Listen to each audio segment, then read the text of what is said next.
Hello বন্ধুরা, good afternoon. এখন বাজে দুপুর 1টা। তো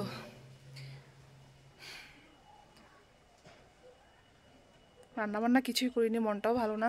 বাড়ির সামনে একটা ছেলে মারা গেছে সুইসাইড করে। তো যাক, এসব করলে লাভ নেই। তো এখন আসলাম স্নান করতে। ওইখানে গিয়েছিলাম দেখতে বাপের বাড়ির সামনে। তো এখন আসলাম স্নান করতে। তো চলো বন্ধুরা, আমি স্নানটা করি। সরি। তো আজকে বেশি কিছুই করবো না, কোনো ব্লগ টক কোনো কিছু, জাস্ট স্নান করবো। এটা ছোট্ট একটা ভিডিও বানিয়ে তোমাদেরকে দেবো। আমাকে অনেকেই বলছো স্নানের ভিডিও দেওয়ার জন্য, তাই তোমাদের জন্য নিয়ে আসলাম ছোট্ট করে স্নানের ভিডিও। তো চলো বন্ধুরা, তোমরা সবাই আমার সঙ্গে থাকো, আমার পাশে থাকো, আমার ভিডিওটা খুব খুব সাপোর্ট করো। তো চলো তোমরা আমার সঙ্গে থাকো, আমি স্নানটা করে নিই, ঠিক আছে? চলো।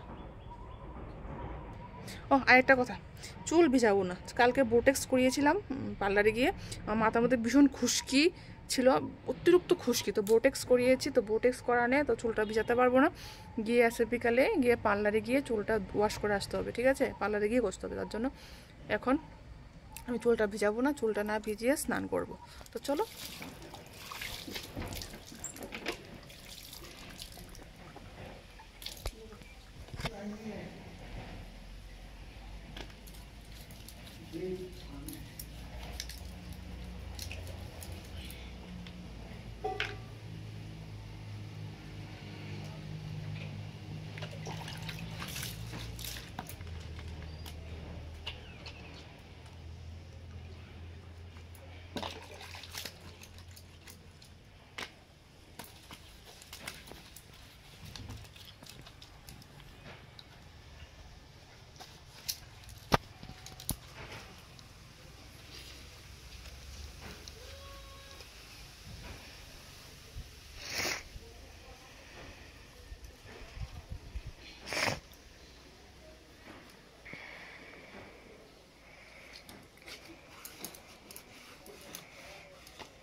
বন্ধুরা, কারা এমন ঠান্ডার মধ্যে এমন ঝকঝকিয়ে জল ঠান্ডা করো, আমাকে অবশ্যই, সরি ঠান্ডা বলে স্নান করো, আমাকে অবশ্যই কমেন্ট করে জানাবে।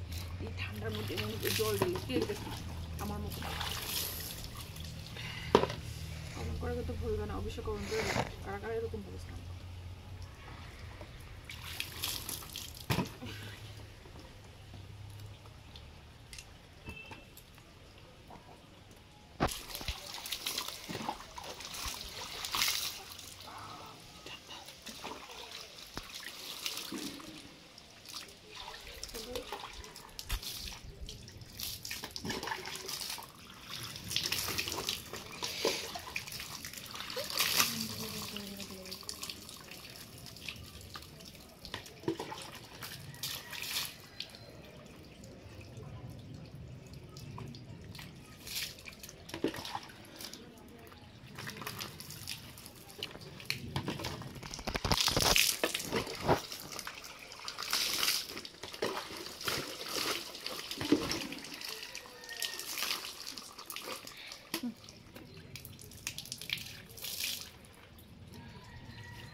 চলো বন্ধুরা, আমার স্নান শেষ, ঠান্ডা লাগছে, এখন ড্রেসটা চেঞ্জ করব।